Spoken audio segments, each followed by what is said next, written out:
أعوذ بالله من الشيطان الرجيم. بسم الله الرحمن الرحيم. الرحمن علم القرآن خلق الإنسان علمه البيان. الشمس والقمر بحسبان والنجم والشجر يسجدان والسماء رفعها ووضع الميزان ألا تطغوا في الميزان وأقيموا الوزن بالقسط ولا تخسروا الميزان والأرض وضعها للأنام فيها فاكهة والنخل ذات الأكمام والحب ذو العصف والريحان. فبأي آلاء ربكما تكذبان. خلق الإنسان من صلصال كالفخار وخلق الجان من مارج من نار.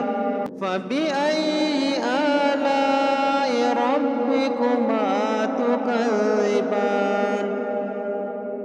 رب المشرقين ورب المغربين. فبأي آلاء ربكما تكذبان. مرج البحرين يلتقيان بينهما برزخ لا يبغيان. فبأي آلاء ربكما تكذبان. يخرج منهما اللؤلؤ والمرجان. فبأي آلاء ربكما تكذبان. وله الجوار المنشآت في البحر كالأعلام. فبأي آلاء ربكما تكذبان. كل من عليها فان ويبقى وجه ربك ذو الجلال والإكرام. فبأي آلاء ربكما تكذبان. يسأله من في السماوات والأرض كل يوم هو في شأن. فبأي آلاء ربكما تكذبان. سنفرغ لكم أيها الثقلان.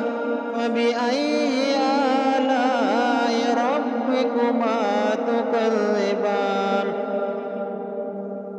يا معشر الجن والإنس إن استطعتم أن تنفذوا من أقطار السماوات والأرض فانفذوا لا تنفذون إلا بسلطان. فبأي آلاء ربكما تكذبان. يرسل عليكما شواظ من نار ونحاس فلا تنتصران. فبأي آلاء ربكما تكذبان. فإذا انشقت السماء فكانت وردة كالدهان. فبأي آلاء ربكما تكذبان. فيومئذ لا يسأل عن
فبأي آلاء ربكما تكذبان ذواتا أفنان فبأي آلاء ربكما تكذبان فيهما عينان تجريان فبأي آلاء ربكما تكذبان فيهما من كل فاكهة زوجان فبأي آلاء ربكما تكذبان متكئين على فرش بطائنها من استبرق وجنى الجنتين دان فبأي آلاء ربكما تكذبان فيهن قاصرات الطرف لم يطمثهن إنس قبلهم ولا جان فبأي آلاء ربكما تكذبان كأنهن الياقوت والمرجان فبأي آلاء ربكما تكذبان هل جزاء الإحسان إلا الإحسان فبأي آلاء ربكما تكذبان ومن دونهما جنتان فبأي آلاء ربكما تكذبان مدهامتان فبأي آلاء ربكما تكذبان فيهما عينان نضاختان فبأي آلاء ربكما تكذبان فيهما فاكهة ونخل ورمان فبأي آلاء ربكما تكذبان فيهن خيرات حسان فبأي آلاء ربكما تكذبان حور مقصورات في الخيام فبأي آلاء ربكما تكذبان لم يطمثهن إنس قبلهم ولا جان فبأي آلاء ربكما تكذبان متكئين على رفرف خضر وعبقري حسان فبأي آلاء ربكما تكذبان تبارك اسم ربك ذي الجلال والإكرام